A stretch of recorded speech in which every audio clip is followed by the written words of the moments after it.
Welcome back to the channel. You know what I'm saying? It's Trends by Cartier. And today we're going to be doing a mid drop fade. And the reason why this is called a mid drop fade is because this is going to go up under this occipital bone in the back, kind of giving that illusion that it drops. So right here, I'm creating that first guideline with my trimmers. You could do this with your clipper closed, but since I'm a little experienced, I'm gonna do this with my trimmer.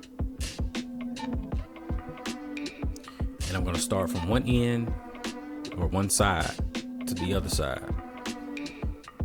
Now I'm cutting the hair down to the desired length. The client did want a number 2 on top, so I'm gonna cut the hair down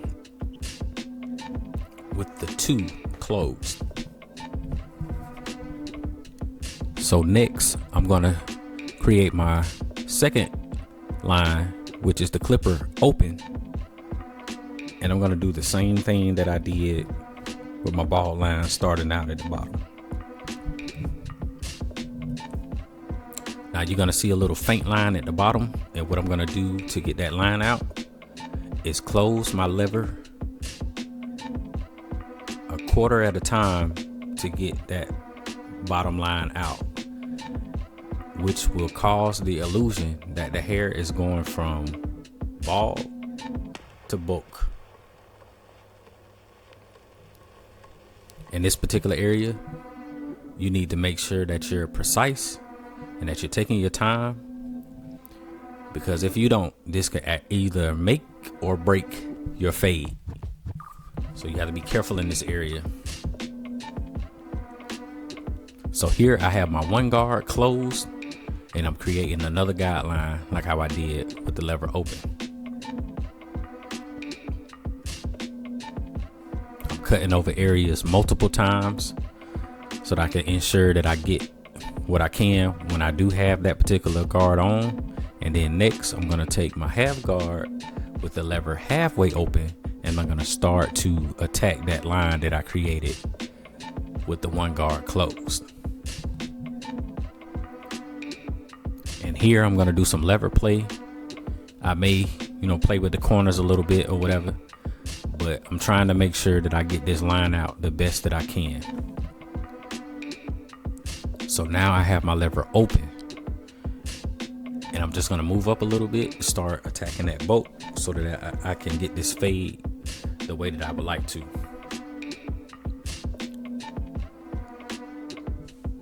So now I have my 1.5 guard on. It is halfway open, and what I'm doing here is cutting down a little bit more of that bolt, trying to get that 2 to fade in as much as possible. Sometimes I do go with the grain to smoothen it out. And here I have my 2.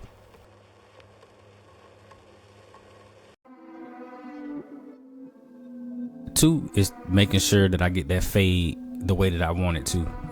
Since I cut it down with the 2 closed, I know that a 2 open will get me close to it being faded. And then after I use the 2 open, I'm going to use a 3 guard, and I'm going to solidify that fade with that particular thing. And after that, what I'm doing here is some detail work. I'm trying to make sure that I'm getting those dark areas that I didn't see before, using the corner of my blades,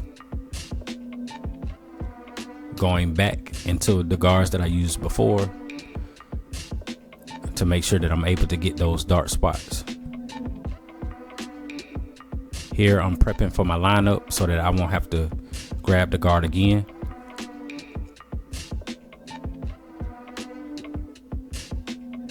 So here I'm using some shaving cream. I'm going to use a hot towel.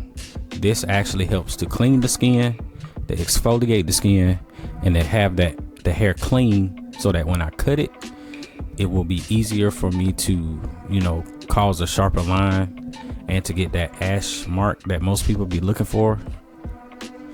That causes that particular effect. But mainly I use it to make sure that my canvas is clean. Here I'm using some holding spray. I'm going to dry it with some cool air instead of warm air, because the warm air will cause the client to sweat. And I'm trying to get all the oils and moisture out of the client's skin. So while that is setting in, I'm going back over the areas again, making sure that the hair is cut and decent, and then I get those little straggly hairs before I attack the next thing.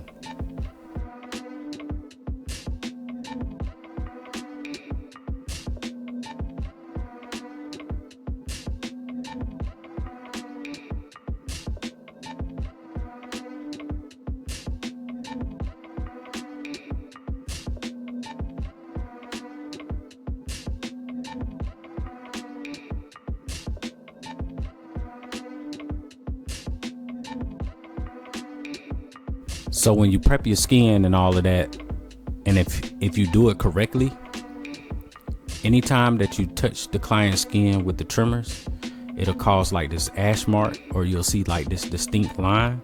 That's when you know that you did the prep work right. Anytime that you're cutting any clients, you want to make sure that your canvas is clean. You cannot perform great services on a dirty canvas. So you have to make sure that that's clean straight out of the gate.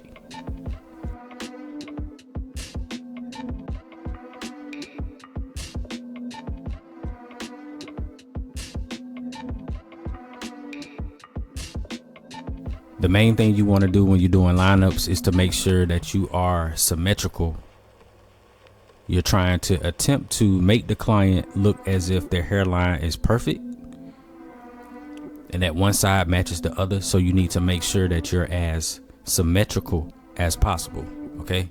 And what I mean by symmetrical is whatever one side looks like, you need to repeat the same thing on the other side, or vice versa.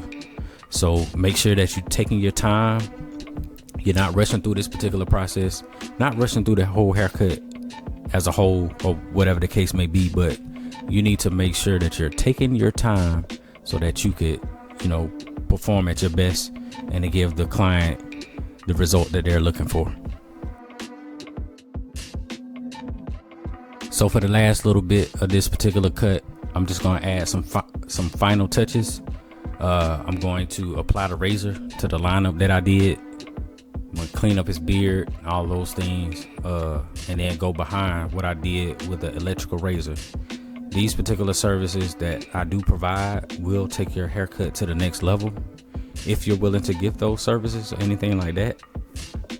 If you don't, that's cool. But if you do, you know what I'm saying, this will bring more to you as far as an arsenal, and it will take you to another level. You know what I'm saying? So a lot of people don't expect this particular service, especially like razors and stuff like that. But if you do this particular service, it will always like set you above a lot of barbers.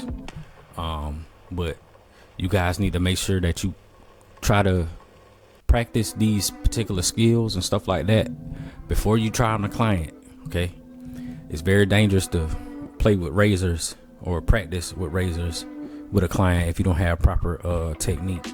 So that's the main thing you need to get down before you try these particular techniques, is to make sure that you have your razor technique down before you try this on the client. Okay, make sure that the client's safety is solidified.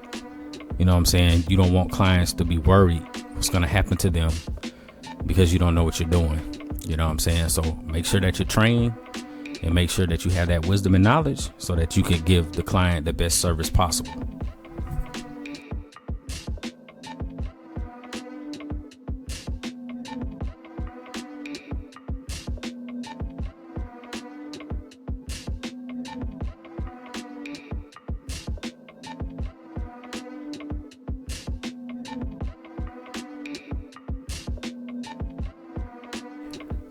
All right, and that's all I have for today. You guys stay tuned. I have more content coming on the way. I appreciate y'all, all the subscribers. You know what I'm saying? I didn't think that I was gonna make it this far in YouTube, but I'd like to thank all 700 and something of y'all for subscribing.